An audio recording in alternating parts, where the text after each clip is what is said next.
اس کے اتحادی تو نہیں روکیں گے؟ بالکل. اب واڈا صاحب کو ہم کیا کہیں جی. اب واڈا صاحب آج برسرکردار یہ گروپ اس طریقے سے نہ ہوتا تو واڈا صاحب کچھ اور بات کہہ رہے ہوتے.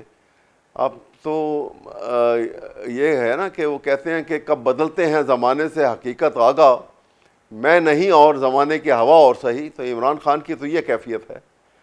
تو ٹھیک ہے، ایک آدمی نے سٹینڈ لیا ہے. ہم تو اپریشیٹ کرتے ہیں اس بات کو کہ کم از کم قانون کی بالادستی کے لیے کوئی آدمی اپنی قربانی دے رہا ہے، اپنی ایک آسائش بھری زندگی کو چھوڑ کے وہ جیل کی جس قسم کی سختیاں برداشت کر رہا ہے وہ اس قوم کے لیے کر رہا ہے. ورنہ اس کے اپنے لیے تو آج وہ فارغ ہو کے باہر چلا جائے وہ تو پھر اس کو دنیا میں اسی طرح اٹھائیں گے لوگ. صحیح. 26ویں ترمیم کے بعد انصاف کی امید کم ہو گئی تھی تحریک انصاف کو. اب بعض جو باخبر صحافی ہیں وہ یہ دعویٰ کر رہے ہیں کہ 27ویں اور 28ویں پھر ترمیم جو ہے وہ بھی آ رہی ہے، یعنی 27ویں اس کے بعد 28ویں. اگر 26ویں کے اثرات آپ کے لیے اتنے ناقابل یقین ہیں تو 27ویں اور 28ویں پھر کہاں لے کے جائے گی معاملات کو؟ دیکھیں نا، 26ویں ترمیم نے پاکستان کی عدلیہ کو تو حکومت کے انگوٹھے کے نیچے لا کے کھڑا کر دیا. ختم ہو گئی. اب جج تو نہیں بیٹھے ہوئے، تنخواہ دار بیٹھے ہوئے ہیں. اب اور زیادہ اور طاقت وہ لے کے آئیں گے، کیونکہ جہاں سے وہ طاقت کو حاصل کر رہے ہیں، جہاں سے ڈیرائیو کر رہے ہیں اتھارٹی کو، وہ ان کا کام لا میکنگ تو نہیں تھا. اور ان کو بھی غلط لائن پہ لا کے یہ کام کروانا جو ہے یہ نیشنل جو ہے لاس ہے. اس طریقے سے یہ کرنا جو ہے یہ ہمارے لیے، لیکن آج کر رہے ہیں، کل کو جب بات یہ سوئنگ بدل جائے گی. دیکھیے پاکستان ہے، یہاں پہ سوئنگ بدلتے نہیں پتہ لگتی. اگر یہ کہیں کہ اس طرح سے تسلسل قائم رہے گا، چلتا رہے گا، تو پاکستان کی تاریخ بھی یہ نہیں بتاتی ہے. اور یہ پینڈولم کی سوئنگ کس وقت بدل جائے گی، سارے معاملات الٹ جائیں گے. اور لیکن نقصان ملک کو بہت دیکھنا پڑے گا، یہ غریب عوام کو دیکھنا پڑے گا، اس کا خیال کرنا چاہیے. آج 25 کروڑ عوام میں سے 2 بجٹ آ چکے ہیں. صرف انہوں نے جو بلو پاورٹی لائن جو 50% ہے، 14 یعنی 12 کروڑ لوگوں کے متعلق کسی نے کچھ نہیں سوچا کبھی. یہ پرسنٹیج بڑھتی جا رہی ہے. وہ بھی انسان ہیں ہماری طرح سے، ان کے بھی جذبات ہیں، ان کے شریانوں میں بھی یہی سرخ خون ہے. ان کا بھی خیال کرنا یہ حکومت کا کام ہوتا ہے. کوئی ایک لفظ کسی بجٹ میں، کسی ایسے پروجیکٹ میں یا کہیں پہ ان کا نام دیا گیا ہے کہ یہ لوگوں کے حالات زندگی کو بہتر بنانے کے لیے بھی ہم کچھ کریں گے. تو یہ ساری باتیں ہیں جن کا غور کرنا ضروری ہے، بجائے اس کے کہ ایک کو نیچا دکھانا اور ایک کو اونچا دکھانا. بس یہ ایک زندگی تو نہیں ہے. رائٹ. بہت بہت شکریہ جناب احمد صاحب. پاکستان تحریک انصاف کے رہنما ہمارے ساتھ تھے. پروگرام میں ایک بریک شامل کرتے ہیں. بریک کے بعد جمعیت علماء اسلام کے سینیٹر جناب کامران مرتضیٰ صاحب ہمارے ساتھ ہوں گے.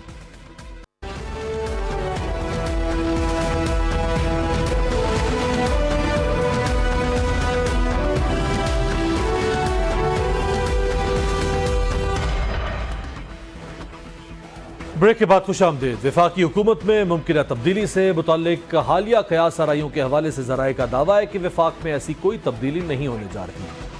اسلام آباد اور راولپنڈی کے درمیان تعلقات انتہائی خوشگوار ہیں اور وزیر اعظم شہباز شریف کو مقتدرہ کا اعتماد حاصل ہے، لہٰذا موجودہ حالات میں اسٹیٹس کو برقرار رہے گا. دوسری طرف حکومت کی پالیسیوں اور کریک ڈاؤن سے تنگ اپوزیشن جماعت تحریک انصاف کے رہنما اسد کیسر کا کہنا ہے کہ آج کل شوشہ چھوڑا جا رہا ہے کہ 27ویں آئینی ترمیم لائی جا رہی ہے. 27ویں آئینی ترمیم کا جو شوشہ آ رہا ہے اس پر وکلاء تحریک کا آغاز کر رہے ہیں. ہم نے تہیہ کیا ہے کہ پارلیمان کے اندر اور باہر سب فورمز کو استعمال کریں گے. اپوزیشن الائنس کے سربراہ محمود اچکزئی نے حکومت کو پیشکش کرتے ہوئے کہا ہے کہ آئیں ہمارے ساتھ معاہدہ کریں کہ عدلیہ کو آزاد کریں گے، میڈیا کو تنگ نہیں کریں گے اور ہم بھی اس معاہدے پر دستخط کریں گے، ورنہ ہم مجبور ہیں گلیوں اور سڑکوں پر نکلیں گے. یاد رہے کہ ملک کی وکلاء برادری کی طرف سے 26ویں آئینی ترمیم پر سخت برہمی کا اظہار کیا گیا اور کچھ وکلاء تنظیموں کی جانب سے اس پر احتجاج بھی کیا گیا، لیکن بعد ازاں وہ احتجاج اور اس کی آوازیں مدھم ہو گئیں. بعض تجزیہ کاروں کے مطابق وکلاء برادری میں تقسیم کا فائدہ حکومت کو ہو رہا ہے اور حکمران جماعتیں اپنی منمانی قانون سازی کرنے میں بآسانی کامیاب ہو جاتی ہیں. اب دیکھنا یہ ہے کہ کیا اپوزیشن کے دعوے کے مطابق متنازع ترامیم کے خلاف وکلاء میدان میں نکلتے ہیں یا نہیں. اہم بات یہ ہے کہ ماضی قریب میں تحریک انصاف حکومت کو گھر بھیجنے والے اتحاد پی ڈی ایم کی سربراہی مولانا فضل الرحمان نے کی تھی، جبکہ 26ویں آئینی ترمیم کا ہدف بھی نون لیگ اور پیپلز پارٹی نے جے یو آئی کی مدد سے ہی حاصل کیا تھا۔ اب ایک بار پھر یہ بازگشت سنائی دے رہی ہے کہ حکمران اتحاد نئی آئینی ترامیم کی تیاری کر رہا ہے اور اس مقصد کے لیے اب اس کو مولانا ضرورت بھی نہیں رہی۔ ہمارے ساتھ موجود ہیں جے یو آئی فے کے سینیٹر اور پاکستان کے معروف ماہر آئین و قانون وکیل رہنما بھی ہیں جناب کامران مرتضیٰ صاحب۔ بہت بہت شکریہ کامران صاحب آپ کے وقت۔ کامران صاحب، ابھی تو 26ویں آئینی ترمیم کا قضیہ حل نہیں ہوا، کئی مہینوں سے وہ تنازع ابھی حل طلب ہے، اس کے اوپر سماعتیں شروع ہی نہیں ہو پا رہی، کیس چل ہی نہیں پا رہا، اور اب اس کے باوجود 27ویں اور 28ویں ترمیم کی بازگشت، کیا یہ معاملات ملک کے مزید تنازعات پہ نہیں الجھتے جائیں گے؟ وسیع تنازعات تو بذات خود موجود ہیں، اور صرف اس حکومت کے وقت سے موجود نہیں ہیں، اس سے پہلے سے موجود ہے۔ یہ ہمارے سب کے اجتماعی رویے تھے جس نے اس پاکستان میں یہ مسائل پیدا کیے اور اس میں وسیع تنازعات کو جنم دیا۔ اس سے کچھ عرصہ پہلے تک تو ہم ہاتھ بھی نہیں ملاتے تھے اپنے اپوننٹس کے ساتھ، ایون شیک ہینڈ جس کو کہتے ہیں، کچھ وہ بھی کرنے کے لیے کے روادار نہیں تھے۔ اب اس کے بعد پھر 26 امینڈمنٹ کے اوپر جو ہے نا وہ 26 امینڈمنٹ آئی، اس میں بہت سی باتیں غلط ہو سکتی ہیں، بہت سی ٹھیک ہو سکتی ہیں۔ ابھی تک ہمارے کسی دوست نے ان باتوں کو بھی آئیڈینٹیفائی نہیں کیا۔ اس میں میں اس کو 2 دن پہلے لے کے دوبارہ بیٹھا تھا کہ کیا کوئی اس میں کوئی خرابی ہے، کیا خامی ہے۔ تو اگر انسانوں میں خرابی ہو تو پھر تو آپ کے پاس جو ہے نا وہ سب سے اللہ کی بڑی کتاب جو ہے وہ قرآن شریف آپ سامنے لے کے بیٹھ جائیں، تب بھی جو ہے نا وہ آپ گڑبڑ کرتے جائیں گے، کیونکہ انسان ٹھیک نہیں ہے کوئی۔ اب اس میں تو یہ انسانی کاوش تھی، انسانی کاوش میں غلطی ہو سکتی ہے، تو اس غلطی کی نشاندہی کریں، یہ نہیں کہ وہ سارا کا سارا جو ہے نا وہ غلط ہے یا سارے کا سارا درست ہے۔ ہم یہ انسسٹ نہیں کرتے کہ سارے کا سارا درست ہو سکتا ہے۔ آپ کسی دن جو ہے ایک پروگرام رکھ لیجئے، میں آپ کو ایک کاپی بھجوا دیتا ہوں، اور اس کے اوپر جو ہے نا وہ میرے ساتھ ڈیبیٹ کر لیجئے کہ اس میں کتنی باتیں آپ کو غلط ہیں، 27 کلازز میں جو ہے نا وہ کتنے کلازز جو ہے نا وہ آپ کو جو ہے نا وہ برے لگیں گے۔ آپ بالکل انڈیپینڈنٹ ہو کے سوچئے، ہم تو چلیں، ہم باعث ہوگا ہمارا ذہن کہ ہم اس میں بنانے والوں میں شامل ہیں یا اس میں ڈیبیٹ کرنے والوں میں شامل ہیں، حالانکہ جو اوریجنل تھی وہ اوریجنل تو اس سے بہت زیادہ خراب تھی۔ اور اس میں اب کوئی لوگ اگر آ کے پیچھے جو ہے نا وہ ٹھیک اگر کردار ادا نہیں کر رہے، جیسے ہم نے جو ہے وہ ایک بڑی جوہری تبدیلی جو ہے نا وہ آپ کہتے ہیں کہ ہم نے جوڈیشل کمیشن میں کی ہے۔ اب جوڈیشل کمیشن میں کی ہے، کیا اس سے پہلے ہم ججز کو مورد الزام نہیں ٹھہرایا کرتے تھے کہ یہ اپنے چیمبرز کے لوگوں کو لاتے ہیں؟ ہم نے سمجھا کہ پارلیمان سے لوگ لائیں گے، پارلیمان والے جو ہے نا کوئی اچھے لوگ ثابت ہوں گے۔ اب اگر پارلیمان میں بیٹھ کے میں اور آپ آپس میں تقسیم کر لے کہ یہ تیری یہ میری، لیکن تو پھر قصور میرا ہے یا کامران صاحب اس میں وہ بالکل بجا آپ کی بات ہے کہ اس سے پہلے بھی جو ججوں کے انتخاب کا یا تعیناتی کا طریقہ تھا، آپ دیکھیے فیصلوں کے اوپر نا، فیصلے جب پی ٹی آئی کے حق میں ہوتے تھے، یہ بہت اچھے لوگ تھے۔ جب وہ پی ٹی آئی کے دور میں جو ہے نا واٹس ایپ گروپ بنے تھے، سب کو پتا ہے کہ کون کون تھا ان واٹس ایپ گروپ میں۔ ان واٹس ایپ گروپ میں سارے ٹھیک تھے، وہ جنرل فیض کے ساتھ بنے ہوئے تھے نا وہ واٹس ایپ گروپ، اور ایون عام فیصلوں میں مداخلت ہوتی تھی۔ اب اگر آپ نے غلط کہنا ہے کسی چیز کو، پھر سب کو مان لو نا۔ ایک ہے جج کی تعیناتی کا طریقہ کار، جج غلط بھی آ سکتا ہے، جج خائن بھی ہو سکتا ہے، جج کسی کے جھنڈے پر بھی آ سکتا ہے، آپ تو ایک حد تک ہی فلٹر کر سکتے ہیں نا۔ ایک ہے کہ ماحول کا ایک خاص، ملک کا ایک خاص ماحول ہے، اس خاص ماحول کے تناظر میں ایک آئینی ترمیم کی جا رہی ہے، اور اس سے پہلے شور اٹھ چکا ہے ملک میں، پوری طرح سے لوگ چلا رہے ہیں کہ بھائی یہ جو ترمیم ہونے جا رہی ہے اس میں عدالتی نظام کو چھیڑا جائے گا کسی خاص مقصد کے لیے۔ اس میں ایسا ہے کہ جب فرض کر لیجئے کہ ایسی صورتحال پیدا ہو جائے، یہ ایک دن میں تو نہیں ہوئی تھی نا، 5 ہفتے تو ہم نے ڈیلے کیا تھا نا، اس بات کو تو چلے مان لیں اور کریڈٹ چھوڑے نہ دیں۔ 5 ہفتے جو ہے وہ مسلسل جو ہے ڈیلے ہوا تھا، یہ تو دوسرے دن ہو جانی تھی جس دن جو ہے نا وہ ہمیں جو ہے نا وہ 58 کلازز والا یا 59 کلازز والا ڈاکومنٹ حوالے ہوا تھا۔ اس کے بعد تو دوسرے دن جو ہے نا وہ صرف ایک دن کا اجلاس تھا نا جی، اور پھر ملتوی کرنا پڑا، یہ آپ کو تو یاد ہوگا۔ بالکل۔ پھر اس 5 ہفتوں میں کون آیا تھا ریسکیو کے لیے؟ اور اس 5 ہفتوں میں کیا ہوا اس کو ذرا اس کو اچھی طرح سے نا ہمارا مسئلہ یہ ہے، ہم کہتے ہیں کہ میں کہوں گا کہ امیر عباس ٹھیک نہیں ہے کیونکہ یہ اس نے کیا ہے۔ صحیح۔ اپنے پاس میرے اپنی ذات کی وکالت کے لیے میرے پاس بہت کچھ ہوگا نا، کہ اس وقت بھی 5 ہفتوں میں نہ کوئی وکیل دوست ہمارے آئے کہ ریسکیو کے لیے کوئی باہر نکلے، نہ کوئی آپ سے متعلق لوگ آئے، نہ کوئی اور انٹیلیجنسیا باہر نکلی۔ تو جتنی اس میں سے جو اس کی تلخی یا شدت یا حدت کم کی جا سکتی تھی وہ کی گئی۔ ٹھیک ہے، وہ اس میں تو آئیے مولانا اس میں کامرانی مولانا صاحب کا جو مولانا صاحب کا رول تھا اس میں، اس کو اس حد تک سب نے اپریشیٹ کیا کہ جب یہ 26ویں ترمیم ہونے جا رہی تھی، وہ تو اس وقت تو آنن فانن ایک جھٹکے میں کرنا چاہتی تھی حکومت، پھر مولانا صاحب کی وجہ سے بہرحال اس میں 1 مہینے کا ڈیلے آیا اور اس میں بہت ساری چیزیں بقول پورے 5 ہفتے، اور اس 5 ہفتے میں جو ہم نے وزن اٹھائے ہیں وہ ہمیں پتہ ہے، وہ صحیح ہے، اور اس میں ذکر نہیں کر جی اور اس میں کچھ چیزوں کو ٹون ڈاؤن بھی کیا گیا، اس میں بھی کوئی شک نہیں ہے۔ اب چلیں 26ویں تو اپنی جگہ پہ کھڑی ہے، اب ذرا بتائیں نا کہ 27 اگر 26ویں کا بوجھ اتنا ہے ابھی اس قوم کے اوپر، تو 27ویں اور 28ویں کا بوجھ کیا ہوگا؟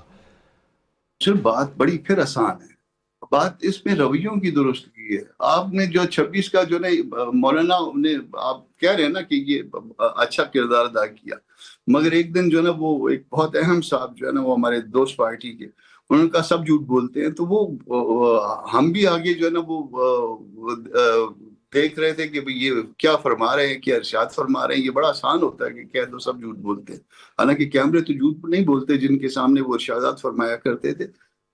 ابھی اس کے بعد جو ہے نا آپ نے معاملات کو ٹھیک کرنا ہے نا، آپ اس کے 26ویں ترمیم کے پھل آج تک کھا رہے ہیں نا، آپ ان کمیٹیوں میں شامل ہیں، آپ کی کنسنسس کے ساتھ لوگ آ رہے ہیں، اس میں جو ہے نا وہ اس میں آپ کو کوئی پرابلم نہیں آیا۔ اس میں آپ کو اس وقت پرابلم آیا جس وقت چیف جسٹس کا جو ون ٹائم وہ تھا، چیف جسٹس کو آپ نے اپوز نہیں کرنا تھا یا اس کو کسی کو اس میں ووٹ نہیں کرنا تھا، آپ آرام سے کھسک گئے۔ اور اس کے بعد جو ہے نا جب پھل کھانے والا اور مستقل پھل کھانے کا معاملہ آیا، آپ آرام سے اس میں بیٹھے ہیں اور اس میں ذرا تھوڑی سی ریسرچ کروائیے کہ اس میں کتنی جو ہے نا کتنی جگہوں پہ آپ نے اپوز کیا۔ آپ اپنے رویوں کو ٹھیک کریے، آپ جمہوری رویوں کو، آپ ایک جمہوریت کی اپنی جو ہے نا ایک طریقہ کار ہوتا ہے اس کو لے کے چلنے کا، اور اس کو اسی طرح سے لے کے چلنا ہوگا۔ آپ ذہن سے یہ نکال دیجئے کہ ہم نے کسی کو استعمال کرنا ہے اور کسی خاص مقصد کے لیے استعمال کرنا ہے۔ صرف جمہوریت کے لیے چلنا ہے، ہم سارے مل کے چلیں گے۔ کسی خاص مقصد کے لیے، کسی خاص شخص کے لیے استعمال ہونا ہے، ہم کسی خاص شخص کے استعمال ہونے کے لیے تیار نہیں ہیں۔ اور 27th امینڈمنٹ کی جہاں تک بات کرتے ہیں، ابھی تک کسی نے کوئی ایک لفظ ہمارے ساتھ شیئر نہیں کیا، اور آپ بلیو کریے، اس بات پہ یقین رکھیے کہ اگر ہم کو، اگر ممکن ہے، ہم انسان ہیں، ہم سے غلطی ہو سکتی ہے کیونکہ انسانی کاوش ہوتی ہے، مگر اگر کوئی جہاں پہ جو ہے کوئی سمجھ آئی کہ یہ غلط ہے تو ہم اس کو غلط کہیں گے، JUI اس کو غلط کہے گی، مولانا اس کو غلط کہے گا۔ ویسے اب ضرورت بھی تو نہیں رہے گی نا آپ کی یا باقی اپوزیشن کی جماعتوں کی، اب تو وہ 2/3 میجورٹی لے چکے ہوئے ہیں۔ وہ 2/3 میجورٹی اب لے چکے ہیں، مگر اس کے باوجود آپ کردار ادا کر سکتے ہیں۔ 2/3 ویسے میجورٹی تھوڑا سا ذہن میں دوبارہ وہ اس وقت کو گھمائیے، 2/3 میجورٹی تو ان کے پاس اس وقت بھی چلی گئی تھی، اور اس میں زیادہ تر لوگ ٹوٹے کہاں سے تھے، اور ٹوٹے کس چیز پہ تھے؟ آج تک کسی کے خلاف جو ہے نا کتنا ایکشن ہوا ہے؟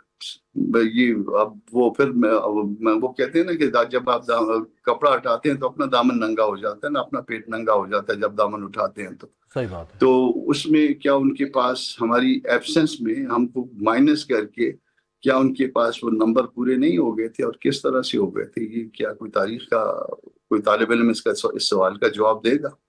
بالکل صحیح ہے۔ اس میں 2 سینیٹرز BNP مینگل سے آ گئے، کچھ PTI کے 10 لوگ تھے، وہ اچانک غائب ہو گئے، پورے ہو گئے، وہ پورے ہو گئے ہوئے تھے۔ اب ہماری جگہ پہ آ کے دیکھیے، ہم نے اپنی 5 چیزیں اپنے منشور کے مطابق کیری کرانی تھی، اور جس میں جو ہے جس میں سود والا معاملہ بھی شامل تھا، جس میں فیڈرل شریعت کورٹ کا بھی معاملہ شامل تھا، جس میں اسلامی نظریاتی کونسل کا بھی معاملہ شامل تھا۔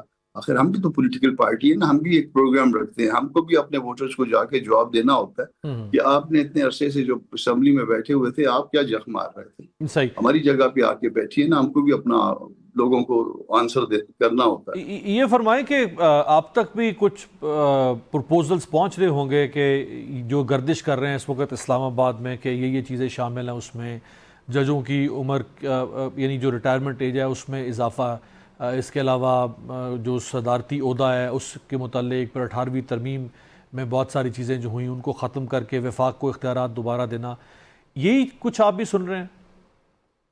ہم سن تو یہی رہے ہیں مگر پرپوزل پہنچ نہیں رہے. وہ ججوں کی عمر بڑھانے والا معاملہ اس وقت بھی تھا.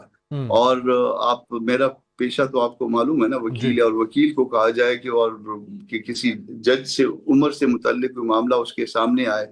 68 کا اس وقت بھی پرپوزل تھا نا، اور وہ وہاں پہ کھڑا ہو اپنی جماعت کے ساتھ اور بتائے اس کو کہ یہ اس میں جو ہے کیا نقصانات ہیں اور کیا فائدے ہیں. تو اس وقت اس میں 26 امینڈمنٹ میں یہ اٹیمپٹ ہو چکی ہے اور بڑی ٹھیک ٹھاک اٹیمپٹ ہوئی.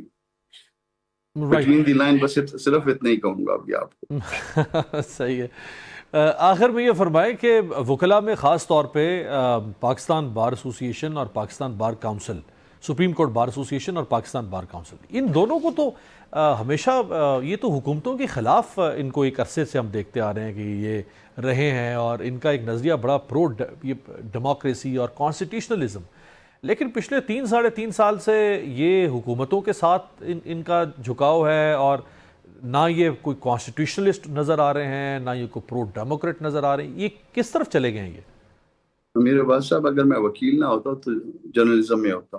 آپ کو دیکھیے، آپ اپنا سٹینڈرڈ دیکھ لیجئے، آپ کے پیشے کا میں کہہ رہا ہوں. صحیح ہے. اس طرح سے میرے پیشے کا بھی جو ہے نا، پیشے کے حوالے سے بھی اور جو ہمارے سٹینڈ تھے. پھر ایک دوسرا یہ کہ شاید ہمارے قد بھی چھوٹے ہو گئے، جو لیڈ کرتے ہیں ان کے بھی قد چھوٹے ہو گئے. اور ویسے بھی ایک ماحول بھی ہے پورے ملک میں سب کے قد شاید چھوٹے ہو گئے. آپ یہ دیکھیے کہ 47 سے پہلے بڑے بڑے لیڈر جو ہے اس خطے میں پیدا ہوا کرتے تھے. آپ نام لے سکتے ہیں اور نام ممکن ہے آپ کو بھول جائیں.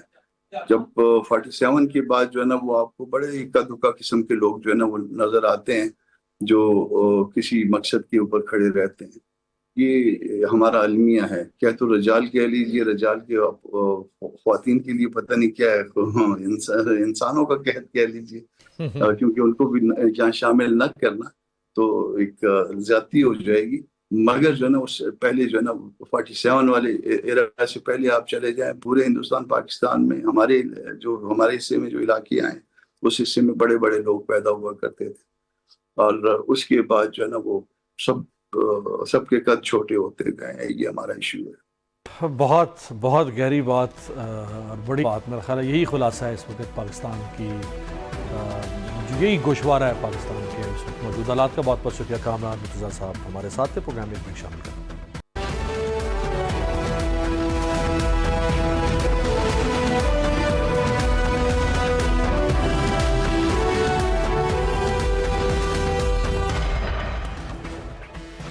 بریک کے بعد خوش آمدید. ملک میں تیزی سے بڑھتی ہوئی بے روزگاری، معاشی اور سیاسی عدم استحکام کے باعث رواں سال کے ابتدائی 6 ماہ میں تقریباً 3.5 لاکھ پاکستانی ملک چھوڑ گئے.